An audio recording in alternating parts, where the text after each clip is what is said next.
A felicidade, como a morte, é como um concurso milionário da TV. Existe um globo infinito com bilhões de bolinhas girando em algum lugar. A cada instante, uma deusa retira um número, que pode ser o meu. Dá para entender? Por isso, nada de pudores. Ou você explora o próximo, ou o próximo é você. Esta é a única moral do mundo. Dá para entender? Porrada, porrada, porrada! Não esquece de não fazer nada!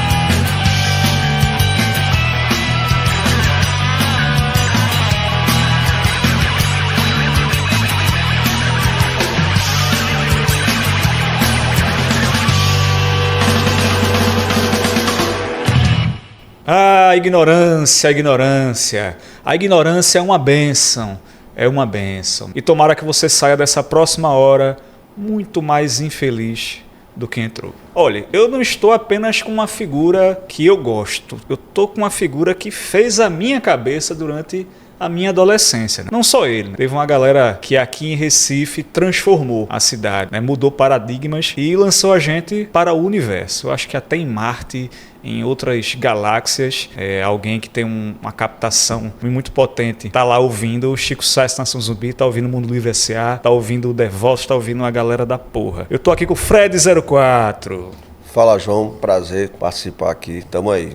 Fred04 é um cantor, compositor e jornalista pernambucano, reconhecido como uma das figuras centrais do movimento Mangue Beat.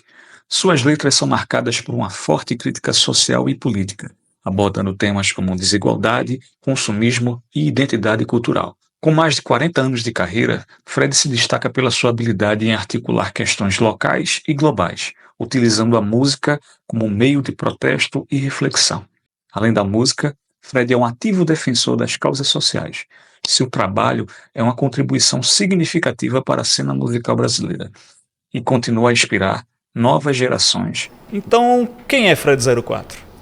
Bom, eu sou um jaboatonense, geminiano, meio esquizofrênico, meio autista. Minha ex-mulher, com quem eu vivi mais de 20 anos, dizia que eu nunca estava presente, que eu sempre estava alienado ou pensando na frente. E minha mãe dizia que esse aí vai no mar e não acha água, porque dizia que eu vivia no mundo da lua. E que acabei me formando primeiro na Federal em jornalismo, mas trabalhei primeiro em rádio, depois em televisão, mas desde a adolescência já tinha minha obsessão era a música, primeiro no piano, depois larguei o piano e desde que eu comecei no violão não parei mais, com 12 anos de idade. E aí cheguei a trabalhar em jornalismo até 92, mais ou menos, que foi quando eu tinha acabado de conhecer Chico Sainz, e aí cheguei a alugar junto com ele, com o Mabuse, um AP na Rua da Aurora, e eu trabalhava ali de lado ali na Rua do Lima, na TV Jornal. E aí no mês que eu assinei o contrato de aluguel, estava no meu nome e o fiador era Chico Sainz. Na semana seguinte eu fui demitido da rádio, era um contrato de 6 meses. Mas aí tinha salário de desemprego, né, rescisão do contrato, eu passei um tempo refrescando a cabeça e foi quando eu escrevi o manifesto e daí recebi até uns convites para continuar na televisão, TV Pernambuco,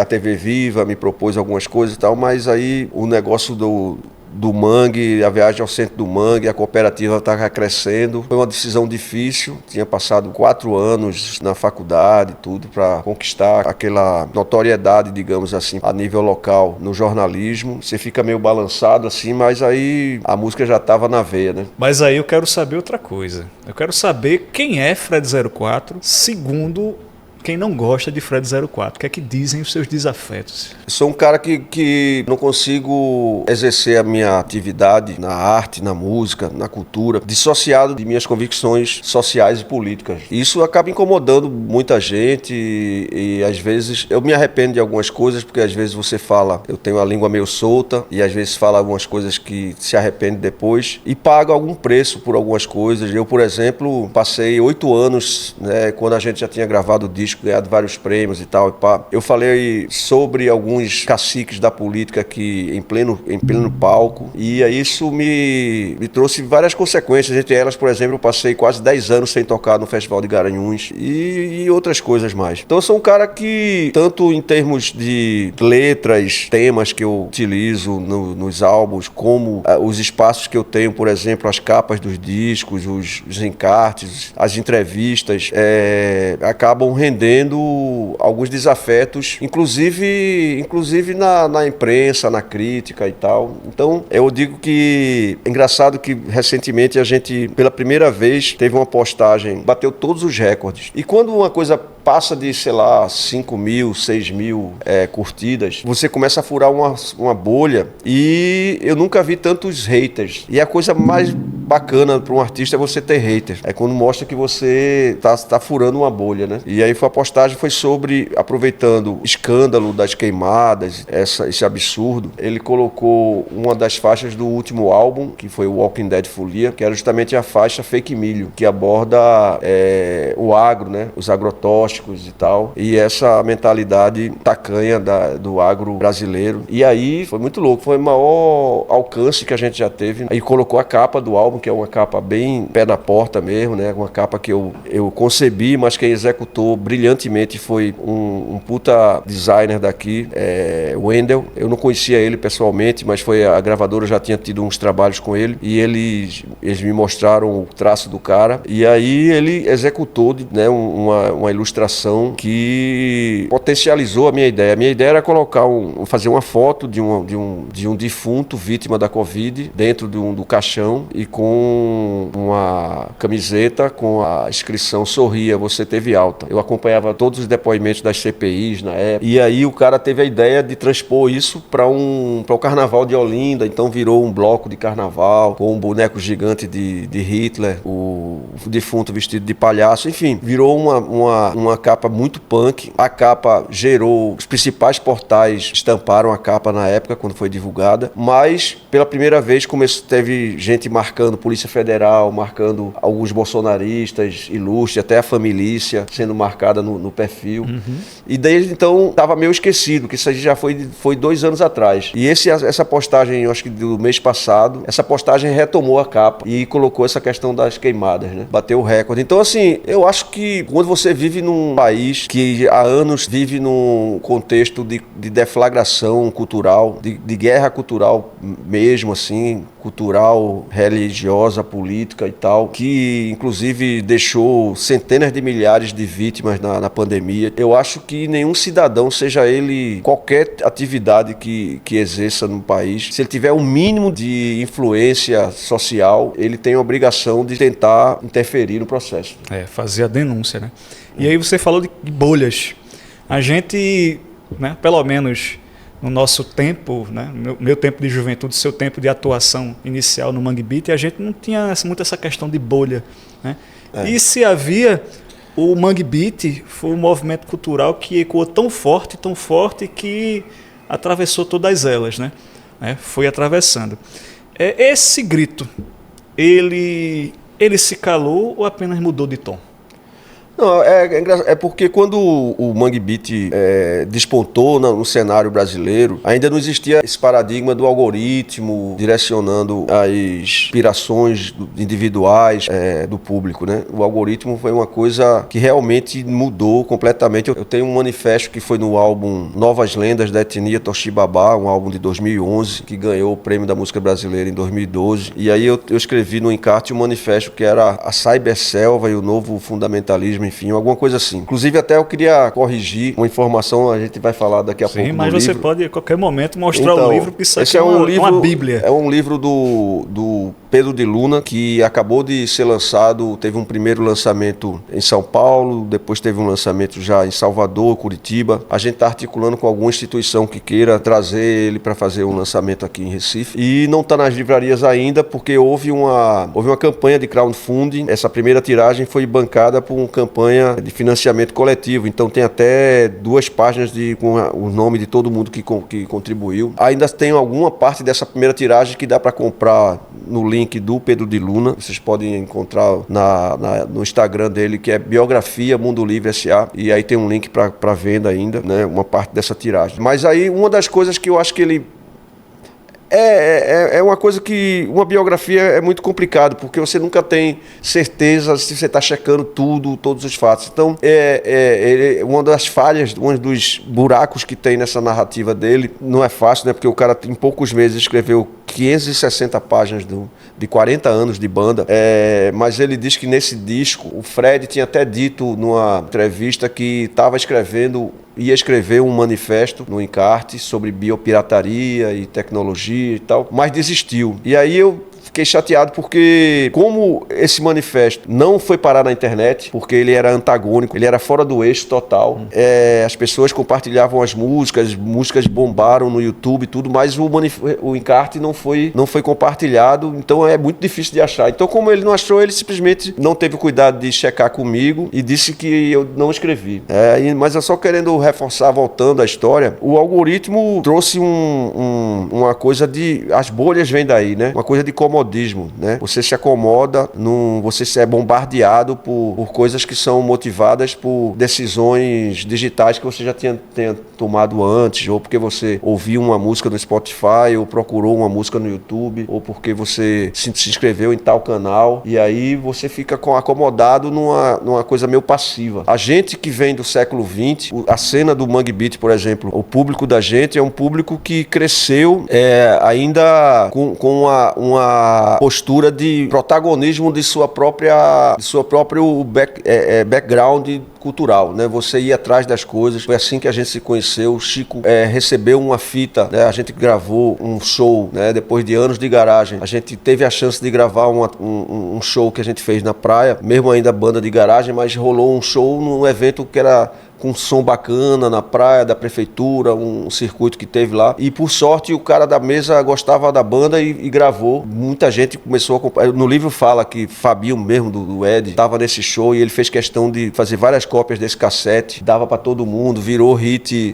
nos surfistas de Olinda. E aí foi parar na mão de Chico na época. Foi quando ele conheceu Computadores Fazem Arte. Na época, assim, a gente conhecia uma coisa, ainda mais aqui em Recife, que era uma carência absurda de chegar coisa bacana. A gente tinha que esperar 3 anos para chegar a um disco que a gente ouviu falar ou porque leu a respeito, e aí a gravadora não lançava aqui. Aí a gente acabava importando o disco do The Clash. Eu e o Renato se juntava com a galera de Candeias e importava o Sandinista, importava do Museu do Disco de São Paulo, porque sabia que ia demorar talvez 2, 3 anos para chegar no Brasil. Com essa carência toda, você tinha que ser protagonista, entendeu? Você tinha que importar disco. Então o Chico ouviu aquilo ali, porra, essa banda de Candeias, vou procurar saber. Foi parar na minha casa, foi parar num ensaio da gente, porque nem show tinha na época, era ensaio mesmo, assim, assim como eu fui parar no primeiro ensaio do Chico do Lostal com o Lamento Negro no Daruê Malungo, eu tava lá na primeira experiência. Depois no Espaço Oásis em Olinda, a gente pegava ônibus, Rio Doce, Piedade, Candeias, Barra de Jangada, pra ir parar lá, pra ver ensaio do Lostal. A gente tinha que ser protagonista da história, né? Então isso não aconteceria hoje, dificilmente, porque essa geração mais nova, eu tenho 2 filhos, né? Um de 22 e um de 19. Essa geração já cresceu nesse paradigma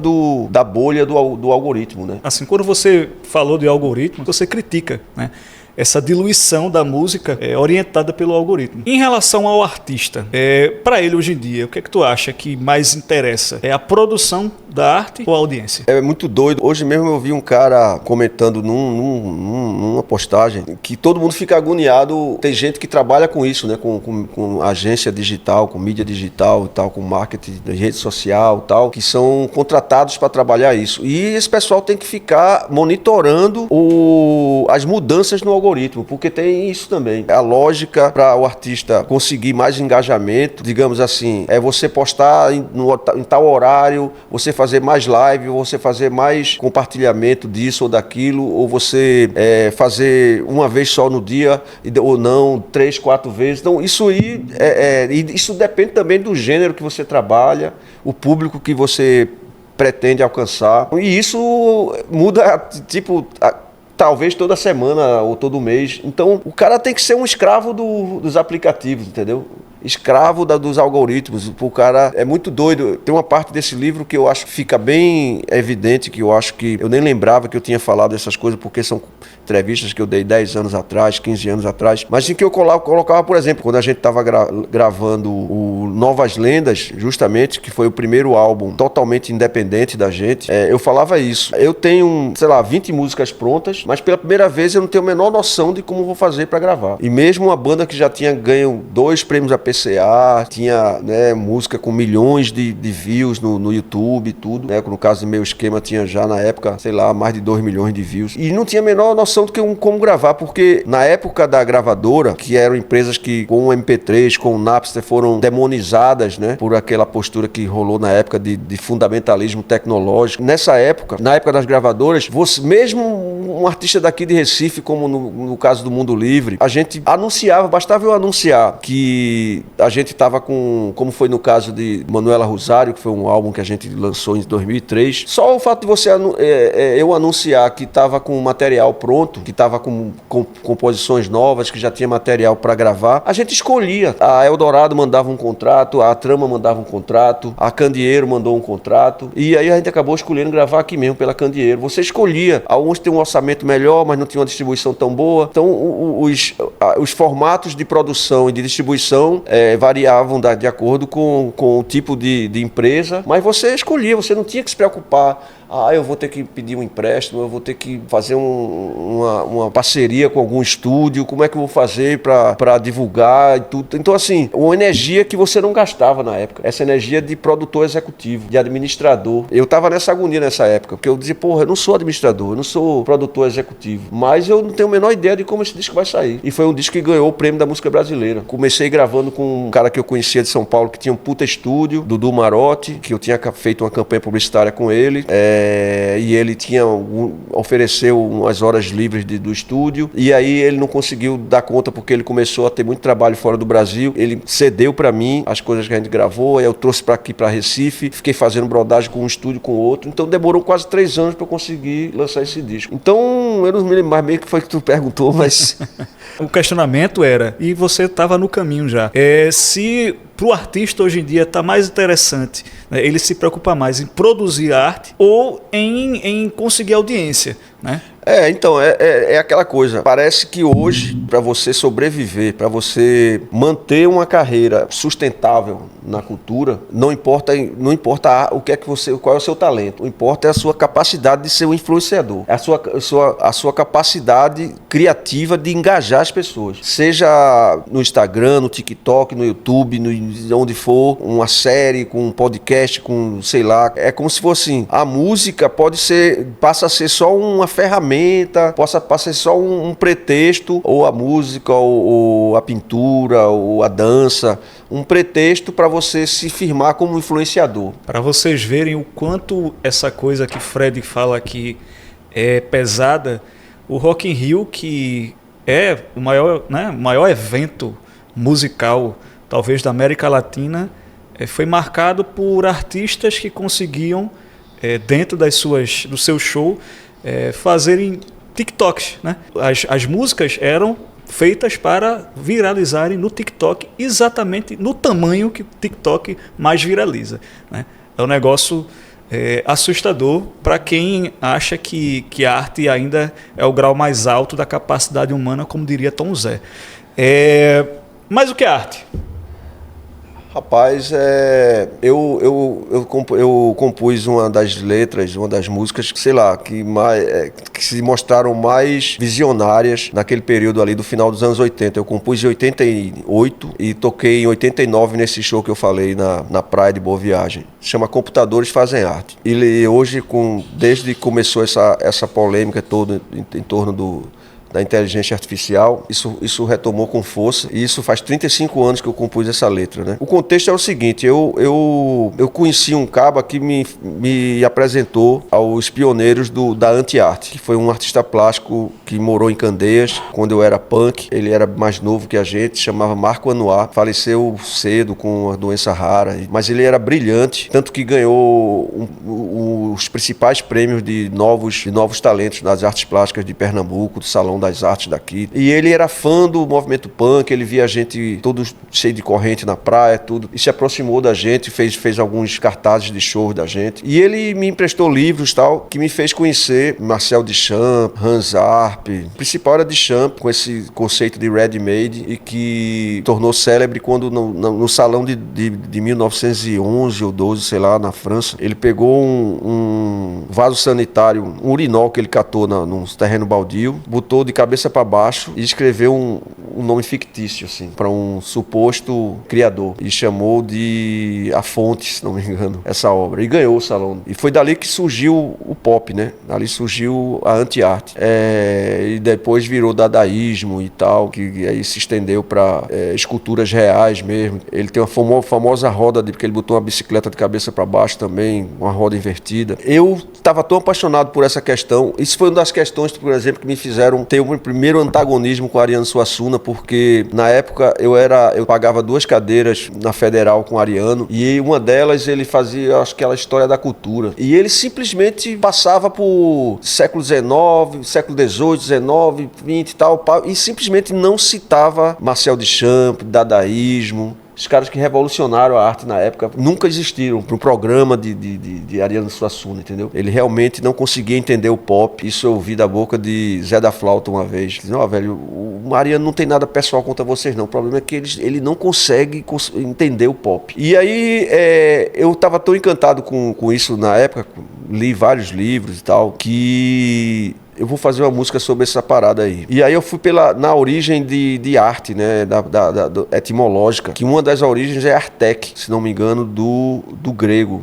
Não me lembro se era do grego ou era do latim. Artec, no sentido de tecnologia. A arte era habilidade. Eles começavam definindo assim como a pessoa tem a arte de fazer uma panela, a arte de cozinhar um cordeiro. E daí eu fui derivando e tal. E na mesma época, um amigo que na época eu chamava só de Helder, mas hoje ele é conhecido como DJ Dolores, ele fazia, se não me engano, design na Federal. Ele foi contratado para operar a máquina mais avançada que existia de computação gráfica em Pernambuco, talvez no Brasil, que tinha acabado de ser adquirida pelo Centro Luiz Freire, porque eles tinham criado a TV Viva e eles faziam programas que eram exibidos na periferia e precisavam de alguém que operasse, que criasse animações para serem as vinhetas dos programas, né, audiovisuais. E aí Helder foi contratado, chamava Amiga, o nome desse software, se não me engano. Aí, desse computador, sei lá. Enfim, ninguém tinha computador aqui em Recife na época. E aí ele começou a mostrar pra gente as primeiras experiências dele usando computação gráfica e eu fiquei... Aí ele mostrava uns fractais, umas coisas usando teoria do caos, assim. E aí eu ficava absurdo, assim, ele fez alguns cartazes usando computação gráfica também pra show da gente e tal. E aí eu fui me inspirando e foi daí que surgiu, né? Essa coisa de computadores fazem arte, artistas fazem dinheiro, cientistas criam novo, artistas pegam carona, computadores avançam, artistas levam a fama. Eu acho que a arte, o que eu acho interessante, é difícil de definir, né? Tem muitas concepções, mas o que eu acho interessante, que eu tenho refletido sobre essa relação de arte e tecnologia hoje, é o seguinte, é que quando a internet foi avançando, ferramentas cada vez mais práticas foram se tornando populares. Eu me lembro a primeira vez que eu tinha um celular bem tosco, aquele celular que era com teclado. Aí a primeira vez que eu vi uma pessoa usando tela de touchscreen, de ampliar as coisas, eu falei, isso é magia, parecia mágico. mágica, né? Então, à medida que isso foi ficando mais popular e, por exemplo, as utilidades do dia a dia, tipo marcar uma viagem, começaram a criar aqueles grupos para baratear peixe não sei o que, né? Para baratear, comprar coisa e marcar aqueles lances de conversar com um parente que está na Europa, olhando ali, que eu esqueci até o nome da ferramenta. Mas enfim, à medida que isso foi ficando parte da vida das pessoas com uma velocidade tão grande, que aí se criou o que eu chamei na época de fundamentalismo tecnológico. E é como se fosse assim, o artista, eu me lembro a excitação quando a gente ouvia falar, por exemplo, a gente na faculdade, tá saindo um novo filme de Fellini, ou Wim Wenders está criando um negócio novo, e eu quando era pirraia, quando meu irmão comprou o primeiro compacto dos Beatles e eu ficava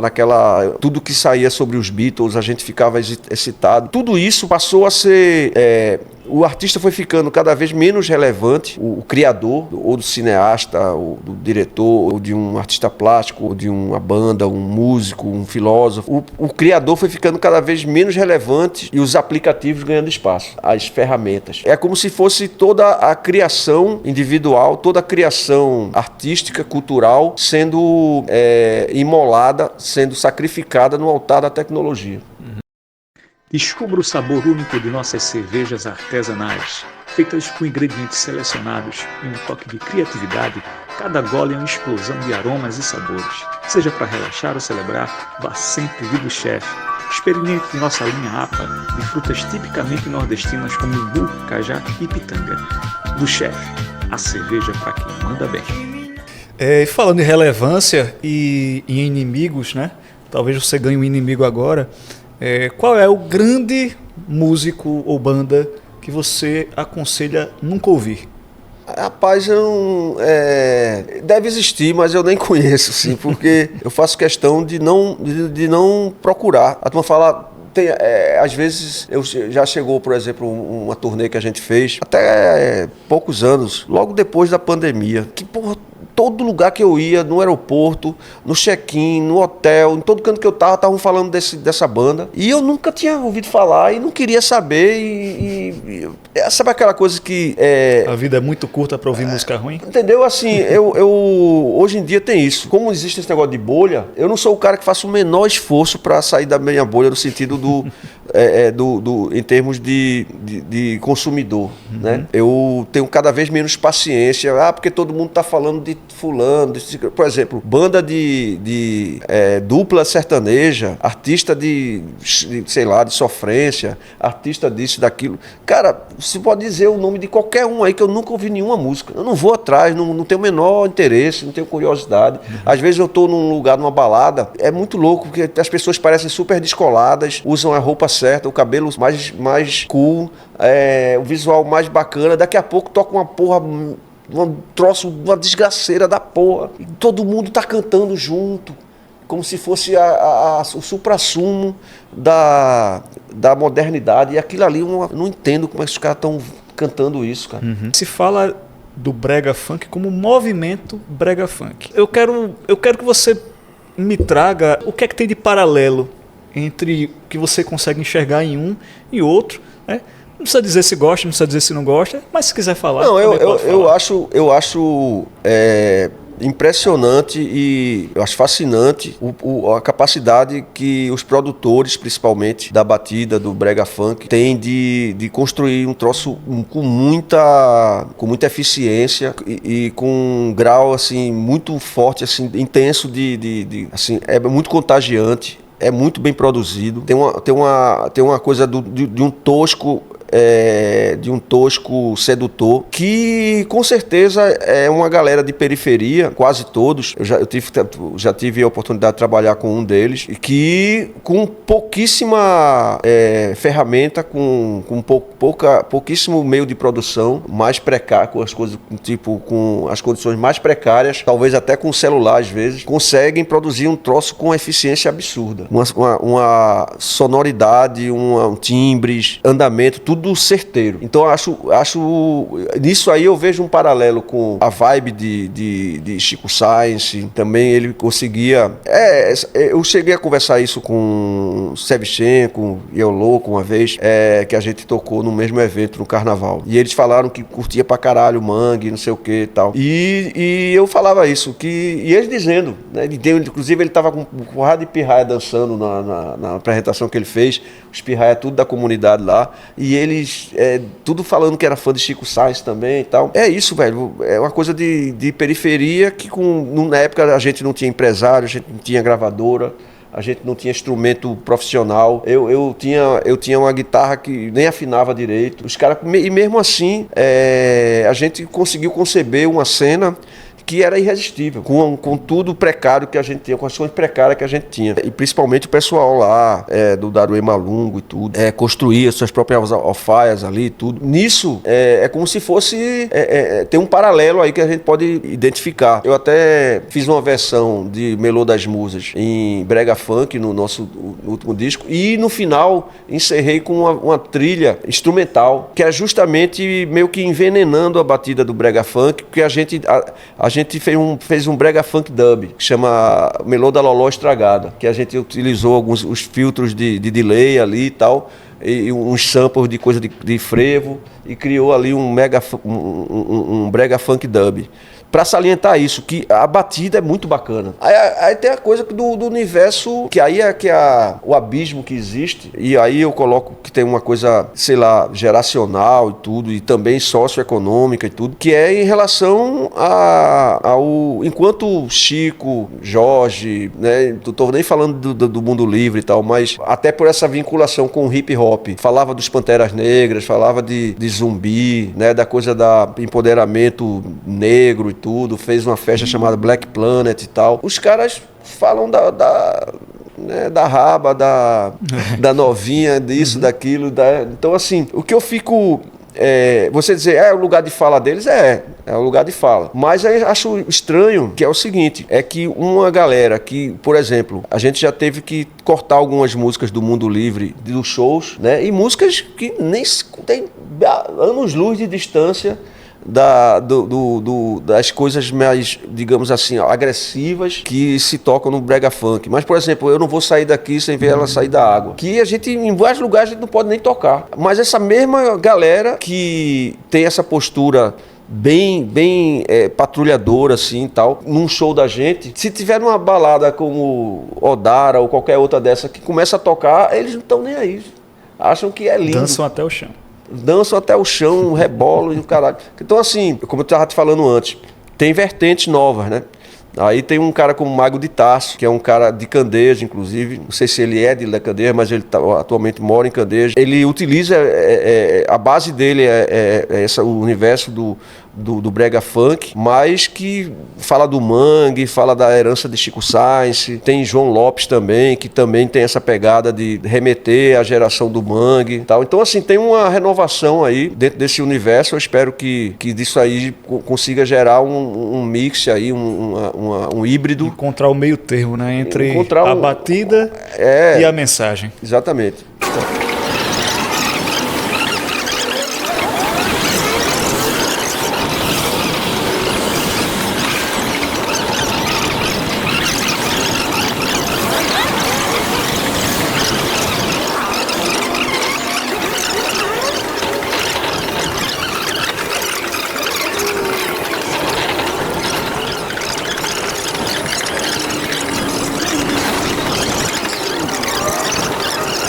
Mas será que você vai estar vivo até lá? Rapaz, já me disseram, o primeiro caboclo que pegou no meu peito, ele estava fumando um cachimbo, um período que eu frequentei todo tipo de templo, de várias correntes, inclusive Umbanda. O primeiro caboclo que pegou disse, olha, você é filho de Ogum e tem um corpo fechado. Temos aqui um irmão de fé, então um irmão de pai. Sou filho de Ogum, Exu e Ansã. Mas o que é que tu acha que vai encontrar depois da morte? Além de um imenso e silencioso nada. Sei lá, velho, eu não penso nisso não, sinceramente. Eu acompanho Eu acompanho a filosofia de meu filho. Quando ele era bem novinho, Vitor, tinha uma parte da família que fazia pressão para a gente batizar ele. A madrinha dele era bem católica, e dizia, mas esse menino tem que ser batizado, tem que ser batizado. Aí a mãe dizia, oi Vitor, você não precisa ser católico não. Batizado significa que você pode se filiar a qualquer igreja, qualquer religião, qualquer coisa e tal. Aí a gente morava perto da Praça de Casa Forte, né? Aí ele dizia, ô mãe, como é o nome daquela igreja que tem? Aquela igreja que tem ali na esquina, é o quê? É católica. Então vamos aquela mesmo que é mais perto. Então, mas mesmo assim ele nem se batizou, nem Caio, que é o mais velho. E assim, eu tenho a minha formação intelectual, a minha formação existencial é ateu, né? A formação de não acreditar mas eu, ao mesmo tempo, muita coisa já aconteceu comigo. Inclusive eu fui repórter de televisão e eu já recebia comunicação de gente que era do público, que me procurava e chegava e dizia assim, você brigou com sua mãe hoje, né? Aí, como assim? Sua mãe disse isso, isso e aquilo. E aí a pessoa dizia, você é médium, você tem que... O meu guia mandou eu lhe procurar, porque eu aparecia todo dia na televisão, né? Mandou eu lhe procurar para lhe dizer que você precisa procurar uma orientação. E eu já senti algumas coisas de, tipo, estar dormindo, na época que eu morava com minha família ainda, com meus pais, de sair do meu corpo. Eu já senti isso bem claramente e fiquei apavorado, assim, eu me via lá de cima. Então, quando eu estava frequentando, porque minha enteada, minha ex-enteada, que já se foi, enfrentou durante muitos anos um problema absurdo assim de saúde e acabou não resistindo. E teve um período que lá na família todo mundo procurou todo tipo de se agarrar a qualquer coisa. E eu cheguei a frequentar centro espírita, umbanda, tudo. E no centro espírita, a primeira vez que eu entrei para receber lá um passe, alguma coisa, a pessoa disse, você tem o dom eu não sei como é que eles chamam, é como se fosse viagem espiritual. E eu senti umas 2 ou 3 vezes isso, que é apavorante. Você está dormindo e você se sente saindo do seu corpo. Mas é perigosíssimo se você não tem uma orientação. Então, várias vezes eu já ouvi vozes, já ouvi várias coisas que eu não sei se é demência. Eu conheço gente que frequenta e eu conheço gente que fala com espíritos. Então, eu tenho essa coisa meio... Eu não penso muito nisso e resisto a me aprofundar nisso, porque acho que não, por enquanto não está me incomodando tanto, pelo menos conscientemente, sei lá. A nova estampa da Golf Story é um chamado à revolução ambiental.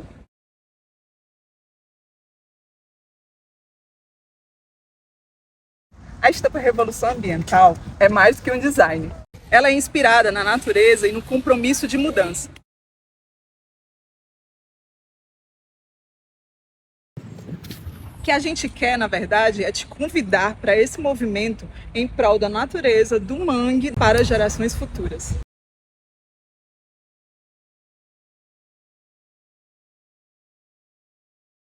E agora um grande momento, acho que todo mundo espera, que é o fogo ou fire. Eu vou explicar aqui para Fred como é que é fogo. Eu vou dizer o nome da pessoa. Se você não gostar dela, você joga ela na fogueira, é fogo nela. Agora, se você gostar, você chama ela para uma fire, para, né, fumar um negocinho e ter aquele cachimbo da paz, aquela conversa, aquela confraternização, estando ele aqui neste plano ou não. Certo. Tá? E aí eu vou querer que você dê uma pequena frase resumindo por que sim, né, por que fogo ou por que fire. Beleza? Elon Musk, fogo ou fire? Fogo. Por quê? Um bilionário que acha que o dinheiro está acima de qualquer sentido de soberania, de cidadania, e que associa liberdade ao dinheiro. Uhum. Jorge Ben. Faia, é Faia? Faia? Claro, Jorge Ben, velho, é o meu ídolo, meu guru, o cara que me fez querer tocar violão. Sérgio Moro. Fogo, é um bandido, né? Como a maior definição foi daquele Braga, né? Que disse que é um juiz bandido. Uhum.